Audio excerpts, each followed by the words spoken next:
Assalamualaikum warahmatullahi wabarakatuh. Halo, apa kabar pemirsa yang ada di rumah? Sekarang Aziz sudah ada di Gor Jatayu, Kota Pekalongan. Hari ini kayaknya minggu-minggu ini tuh masih padat banget ya acara di Kota Pekalongan. Entah itu wali kota kat, entah itu acara lomba LKS dan lain sebagainya. Tapi kita nggak bakal bahas itu semuanya pemirsa. Tapi kita support ya karena akan memunculkan gitu kan generasi-generasi muda yang ada di Kota Pekalongan berprestasi. Episode kali ini sangat spesial karena Aziz bakal membahas tentunya ini yang disukai banget nih sama anak-anak muda. Apalagi kalau bukan rokok elektrik atau biasa kita kenal dengan vape. Nah, untuk episode kali ini kita bakal bahas tuntas. Sebenarnya rokok vape ataupun elektrik ini lebih bahaya nggak sih daripada rokok konvensional? Kemudian kandungan di dalam gel yang digunakan untuk vape ini sebenarnya berbahaya nggak sih? Bahkan berseliweran banyak berita ataupun artikel yang mengatakan di dalam rokok vape ataupun elektrik ini ada campuran yang namanya narkoba. Kita akan bahas tuntas hanya di program Narasi Sehat, Narasi Kesehatan.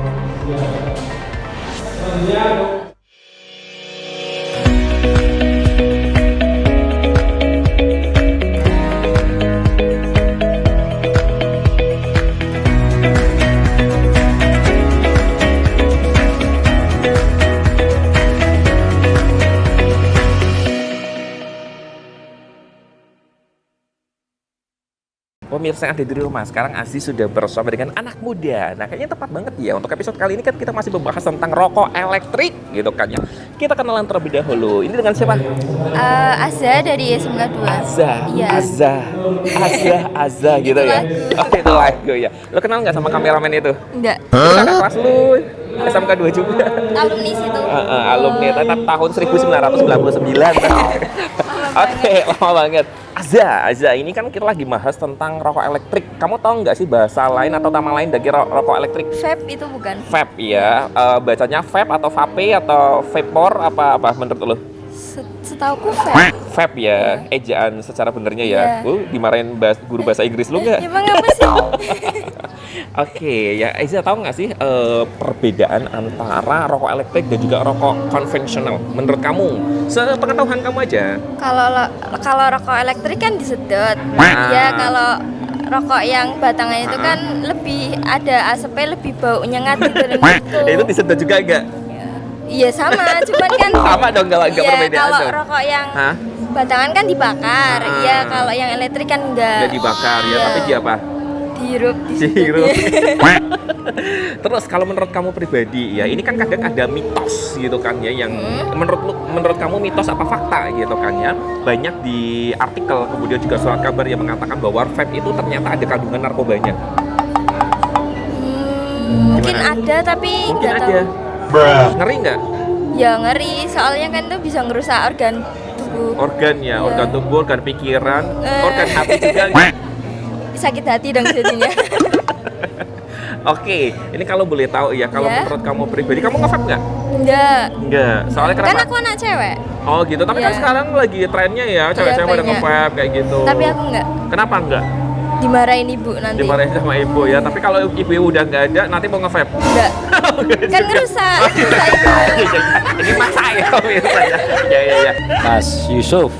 Yusuf, ini kayak nabi ya pemirsa ya. Nabi Yusuf, setuju? Setuju. Ini sifatnya kayak nabi apa kayak dajjal nih lo? Canda ya, dong, nabi ya, tetap ya baik hati dan ramah lingkungan gitu ya Mas Yusuf. Oke, Mas Yusuf di sini lagi ngapain? Lagi ngelihat anak lomba. Wes, berarti ini putri atau putranya ikut lomba ya? Putri lomba apa Mas Yusuf? Lomba menyanyi. Wes, ini calon-calon the diva of diva in Indonesia ya. Amin. Semoga juara ya Mas Yusuf ya. Semoga juara. Kalau bisa biasa membawa Pekalongan ke taraf yang lebih besar. Wes, ngeri banget. Ayah anda yang mensupport anaknya. Nah, tapi episode kali ini kita nggak lagi bahas tentang acara ini nih Mas Yusuf. Kita lagi bahas tentang rokok elektrik. Mas Yusuf tahu nggak rokok elektrik? Tahu tapi belum pernah mencoba. Apa rokok elektrik menurut Mas Yusuf?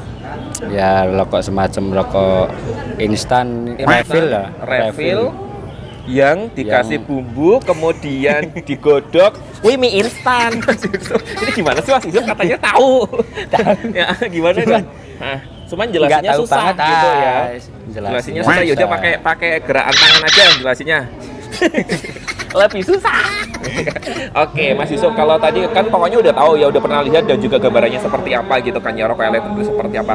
Menurut Mas Yusuf, ya rokok elektrik atau biasa kita kenal dengan vape, ini kandungannya lebih bahaya nggak sih sama rokok konvensional? Menurut Mas Yusuf, apa lebih bahaya rokok konvensional?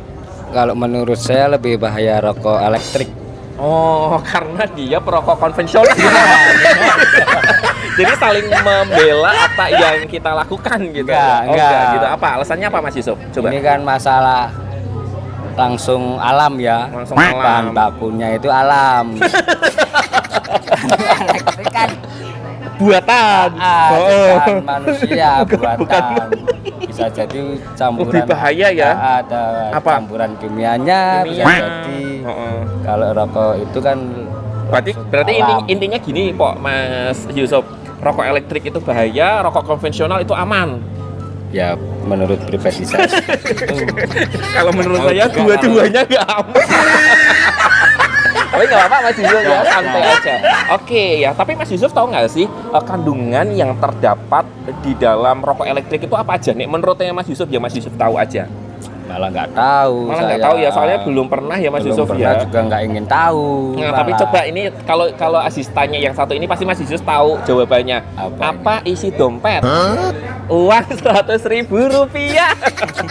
Ya udah deh, Mas Yusuf pasti penasaran kan sebenarnya isi dalam kandungan rokok elektrik itu apa aja sih? Kita lihat aja yuk penjelasan dari ahlinya ataupun dokter nanti yang bakal menjelaskan secara detail. Oke? Siap. Kita lihat kamera bareng-bareng. Kita bilang check it out. Check it out.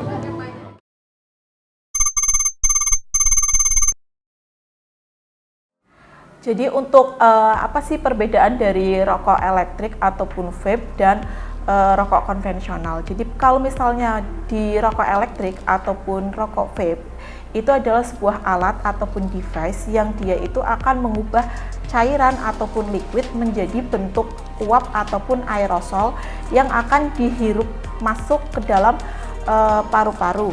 Nah itu sedangkan apabila untuk rokok konvensional itu adalah gulungan tembakau yang akan dibakar, kemudian yang dihirup masuk ke dalam paru adalah asapnya. Jadi perbedaannya adalah bila vape itu yang dihirup adalah uap, namun bila rokok konvensional yang dihirup itu adalah asap. Untuk kandungannya apakah berbeda? Berbeda. Tetapi ada juga yang kandungannya itu sama. Bila di rokok konvensional itu terdapat nikotin, tar, karbon monoksida, benzol, kemudian dia ada kadmium, amonia, dan ada hidrogen cyanida, di mana zat-zat tersebut itu semuanya adalah berbahaya apabila terpapar langsung ke paru-paru kita. Itu akan menyebabkan penyakit di paru, bisa di jantung, bisa di organ lain juga bisa. Nah, sedangkan untuk kandungan apa saja yang terdapat dalam rokok elektrik ataupun vape itu pertama ada nikotin.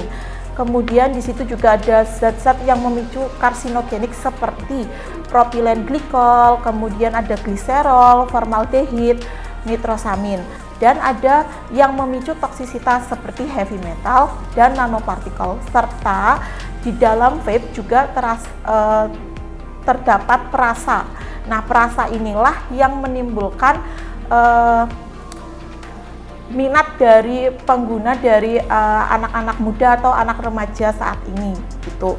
Nah, semua zat tersebut juga akan memicu timbulnya penyakit di paru-paru, jantung, dan menimbulkan resiko terjadinya kanker paru.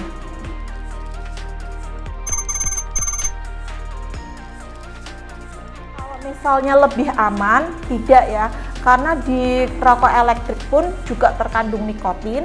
Kemudian tadi dia juga terkandung adanya heavy metal, nanopartikel yang apabila dia itu terhirup, itu akan menyebabkan inflamasi atau peradangan di sel-sel paru. Nah itu juga bisa membahayakan dari paru-paru juga. Kalau misalnya untuk rokok konvensional, itu kan memang dia itu kan ada pembakaran dari tembakau, yang dia itu akan menghasilkan ada tar, karbon monoksida. Tetapi kalau untuk apakah vape lebih aman? Tidak lebih aman. Dua-duanya itu sama-sama berbahaya apabila dikonsumsi terus-menerus.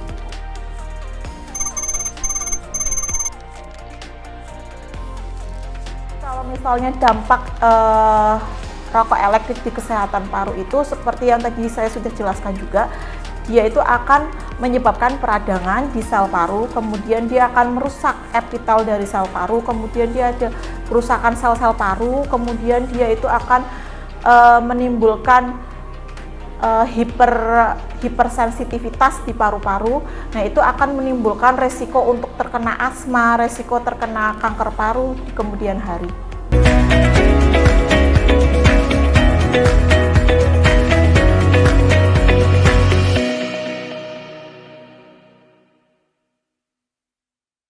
Oke, pemirsa, ini kayaknya semakin rame ya pemirsa ya, karena masih ada lomba FLSN 2N. Zamanku bukan kayak gitu, Porseni namanya. Nah, coba Aziz mau ngobrol-ngobrol. Halo, kita ngobrol-ngobrol boleh ya? Boleh. Kita kenalan dong dengan siapa nih? Keisha. Keisha Lebronka. Ya, nanti nyanyi lagunya Keisha sendiri. Apa enggak? Sisa rasa. Oh, cerita tentang rasa. Ya. Oke, Keisha dari mana kalau boleh tahu? SMP. SMP mana? Dari SMP 2. SMP 2 Pekalongan. Sampai sekarang gede-gede ya pemirsa ya. Oke, ini harapan Keisha apa nih? Kalah. Loh? Enggak dong. Juara 1. Juara 1 ya. Amin. Kalau harapannya kalah kayaknya out of the box ya. Yang lainnya biasanya minta mentang, ini minta kalah. Keisha, kali ini Kak Aziz gak lagi ngobrolin tentang lomba nyanyi, tapi lagi ngobrolin tentang rokok elektrik. Keisha tahu nggak rokok elektrik itu apa? Oh, tahu. Apa? Vape gitu. Vape ya, vapor, vape atau vape, vape obat nyamuk kali ah. Oke, dia kayaknya takut ya sama gue ya pemirsa ya. Oke, Kesh, kalau boleh tahu, Kesha nge-vape nggak? Enggak ya. Kenapa? Kan keren. Enggak keren. Ngerokok kok keren ya Kesh ya? Ya enggak ya, no drugs, no smoking, and no money club ya. Oke, Kesha, menurut Kesha pribadi apa sih bahaya dari vape itu? Yang Kesha tahu aja. Buat pernafasan kali ya, di paru-paru kita agak sehat gitu. Terus apa lagi? Satu lagi deh. apa ya? Satu lagi, Nggak selain banyak tahu buat paru-paru, buat kantong juga jebol. Ya, Setuju nggak? nggak tahu aku tuh. Nggak tahu ya. Itu mahal kan daripada rokok biasa. Rokok elektronik kan biasanya lebih mahal gitu kan ya. Oke. Kemudian Kesha tahu nggak sih biasanya vapes itu lebih ini nggak sih? Apa tuh namanya, bisa merusak paru-paru di apa aja, bagian apa aja gitu. Sepengetahuannya Kesha aja. Paru, lambung nggak sih? Lambung, Iya. hati, apalagi kalau punya kita disakitin gitu kan. Tapi kan biasanya jadi pelariannya orang-orang yang Iya, lagi sakit hati gitu ya, broken heart, kemudian larinya ke vape gitu. Oke, masuk gitu ya pemirsa ya. Terus satu lagi, menurut Kesha pribadi gimana sih caranya agar orang yang sudah ibaratnya apa ya, kecanduan nge-vape ataupun rokok elektrik ataupun rokok konvensional untuk melepaskan itu? Kalau Kesha ada nggak caranya menurut sepengetahuan Kesha aja biar lepas? pelan-pelan aja gitu, Pelan-pelan. dilepasin. Saya jangan seringan. Aduh, aku bingung. Dia ngelek ya pemirsa ya, ngelek cantik-cantik ngelek, tapi nggak apa-apa, tetap cantik kok ya Kesha ya. Oke ya, jadi pelan-pelan aja gitu ya, ditinggalin. Hari ini mungkin nge-vape sekali gitu ya. Besoknya nge-vape setengah gitu ya, kemudian habis itu menjadi terbiasa dan melepaskan. Tapi kamu penasaran nggak sih Kesha, penjelasan dari ahlinya ataupun dokter tentang bagaimana sih cara untuk kita agar yang sudah kecanduan rokok elektrik agar bisa terlepas gitu? Penasaran kan? Kita simak, kita lihat kamera di situ, kita ngomong bersama. Check it out. Oke?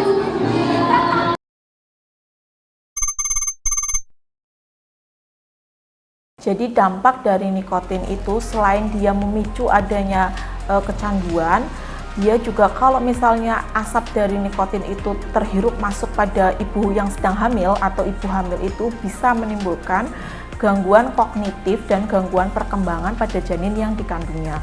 Kemudian dari penelitian yang dilakukan juga di Indonesia ini di tahun 2018, jumlah dari perokok elektrik itu mengalami peningkatan terutama pada generasi muda ya, anak usia muda 15-18 tahun itu di tahun 2018 meningkat sebesar 20,8% dibandingkan di tahun 2017 sebesar 11,7%.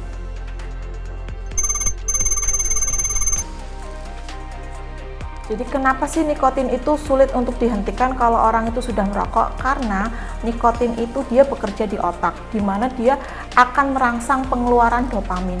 Dopamin itu adalah hormon yang memberikan rasa nyaman. Nah, rasa nyaman inilah yang dikejar oleh perokok tersebut. Sehingga kalau misalnya dia itu akan berhenti merokok, ada yang namanya fenomena gejala putus nikotin. Gejala putus nikotin itu seperti apa? Dia itu kehilangan rasa nyaman, mudah marah, mudah tersinggung. Sehingga dia akan kembali lagi untuk merokok karena dia ingin mendapatkan rasa nyaman itu lagi.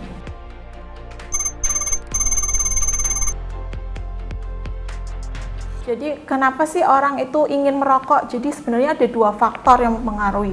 Ada yang faktor eksternal yang dari luar. Kenapa? Satu, dia itu kan bergaul dengan teman-teman sekantor, misalnya teman sekantor itu kan biasanya ada yang merokok. Nah, dia kecenderungan ingin ikut seperti itu. Yang kedua adalah dari keluarga, mungkin melihat keluarganya ada yang merokok. Yang ketiga itu adalah melihat dari iklan ataupun sponsor-sponsor apabila ada event-event tertentu seperti itu. Kalau misalnya untuk faktor internal yang dari dirinya sendiri itu adalah seperti dia ingin membangun image diri bahwa dia itu orang yang berani kayak gitu, sehingga dia itu merokok. Kemudian dia itu kecenderungan ingin mencoba sesuatu yang baru, sehingga dia itu cenderung untuk lebih mudah untuk merokok seperti itu.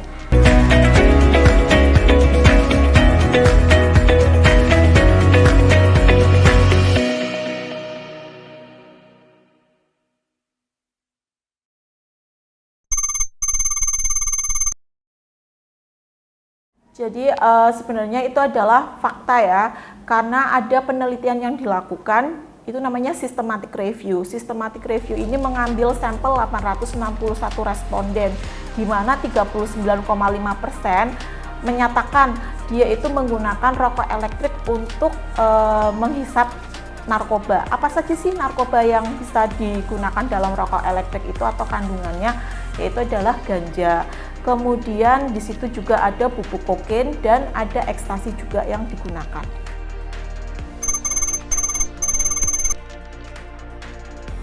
Jadi untuk upaya berhenti merokok sebenarnya dibagi menjadi dua ya. Ada yang namanya upaya non farmakologis di mana dia tidak menggunakan obat-obatan, dan ada upaya farmakologis yang menggunakan obat-obatan. Jadi kalau misalnya upaya yang non farmakologis itu adalah dengan dia namanya self help, kita menolong diri kita sendiri, kemudian melakukan konsultasi. Konsultasi ini bisa dilakukan secara individual, kelompok, ataupun dengan telekonsultasi lewat telepon. Kemudian juga bisa menggunakan terapi yang lain seperti hipnoterapi, mungkin itu juga bisa. Nah, kemudian untuk yang terapi farmakologis biasanya itu menggunakan yang dinamakan NRT, Nicotine Replacement Therapy, seperti itu.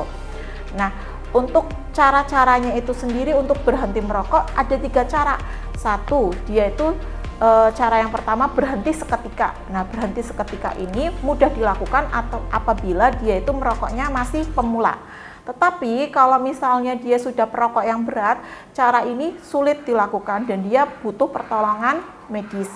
Kemudian yang kedua adalah dengan cara penundaan. Penundaan itu misalnya kita dalam melakukan upaya berhenti merokok membuat jadwal 7 hari. 7 hari itu kita tunda, setiap hari kita tunda merokoknya 2 jam. Misalnya dia biasa merokok itu setiap pagi setelah sarapan jam 7 pagi. Nah, itu di hari pertama kita tunda 2 jam. Jadi kita mulai dari hari pertama, mulai dari jam 9 pagi dia boleh merokok. Kemudian di hari kedua mundur lagi 2 jam, jadi jam 11 baru dia boleh merokok. Seperti itu sampai dengan di hari ke-7. Nah, kemudian ada juga yang namanya pengurangan. Cara yang ketiga itu pengurangan itu bagaimana? Misalnya kita bikin akan melakukan terapi dalam 7 hari. 1 hari dia misal merokok itu 28 batang. Setiap hari kita akan mengurangi jatah rokok yang diberikan pada klien kita tersebut. Misal di hari pertama menjadi 24 batang, di hari kedua menjadi 20 batang, seperti itu sampai hari ke-7 akhirnya menjadi 0.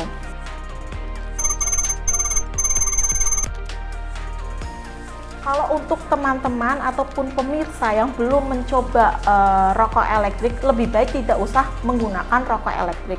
karena rokok elektrik itu sama bahayanya dengan rokok konvensional, di mana di rokok elektrik itu mengandung heavy metal, kemudian ada nanopartikel, ada propilen glikol yang dimana kalau dia akan menempel di paru-paru akan menyebabkan peradangan, inflamasi, dan lama-kelamaan juga bisa menimbulkan kanker paru. Baik pemirsa gitu kan, dari Gor Cetayu kita melipir ke parkiran Batik TV. Tapi kalau kita nonton tayangan tadi, kita rangkumkan, ternyata sudah banyak yang paham ya, ataupun tahu gitu sih apa sih yang dimaksud dengan rokok elektronik gitu kan, atau biasa kita sebut dengan vape.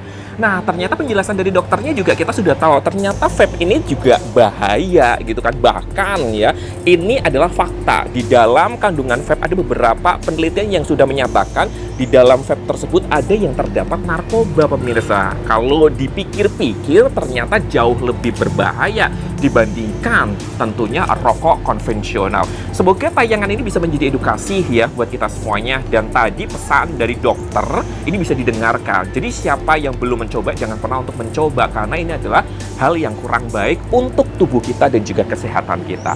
Semoga tayangan episode kali ini sangat bermanfaat ataupun bisa bermanfaat untuk pemirsa yang ada di rumah. Dan akhir kata saya Aziz Mahendra harus pamit undur diri. Wassalamualaikum warahmatullahi wabarakatuh. Jangan sampai lupa untuk terus saksikan program Nara Sehat hanya di Batik TV.